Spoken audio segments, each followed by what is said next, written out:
Nurse ভালো নেই, gynae doctor নেই, ইসিজি মেশিন নেই, এক্সরে মেশিন নেই, নেই নেই নেই, শুধু নেই আর নেই। শওকতুল ইসলাম, মৌলভীবাজার 2 মিনিট, সর্বোচ্চ 2 মিনিট বক্তব্য রাখার জন্য আপনাকে অনুরোধ জানাচ্ছি। জনাব মোহাম্মদ শওকতুল ইসলাম, মৌলভীবাজার 2। মাননীয় স্পিকার, আপনাকে ধন্যবাদ।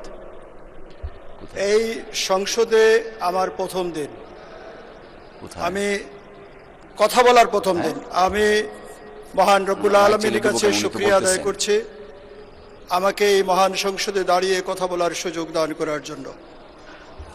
কৃতজ্ঞতা জানাচ্ছি আমার মৌলভীবাজার 2 এলাকার সর্বস্তরের জনসাধারণকে, যারা তাদের মূল্যবান ভোট দিয়ে আমাকে এই সংসদে পাঠিয়েছেন।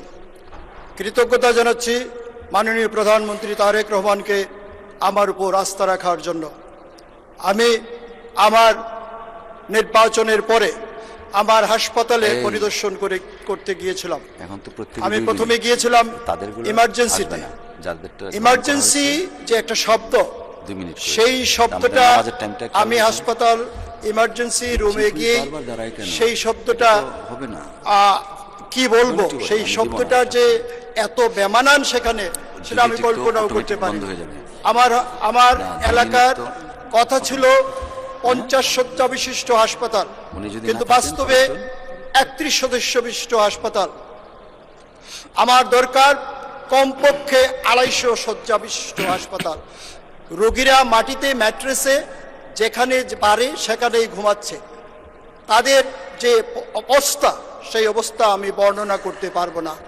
এখানে কোনো টেকনিশিয়ান নেই, অ্যাম্বুলেন্স নেই, কোনো নার্স ভালো নেই, গাইনি ডাক্তার নেই, ইসিজি মেশিন নেই, এক্সরে মেশিন নেই, নেই নেই নেই, শুধু নেই আর নেই। মাননীয় মন্ত্রীর কাছে আমি অনুরোধ করব, আমার এই 50 শয্যা বিশিষ্ট হাসপাতালকে যেন 250 শয্যা বিশিষ্ট হাসপাতালে পরিণত করার আদৌ কোনো পরিকল্পনা মাননীয় মন্ত্রীর আছে কিনা। ধন্যবাদ মাননীয় সদস্য।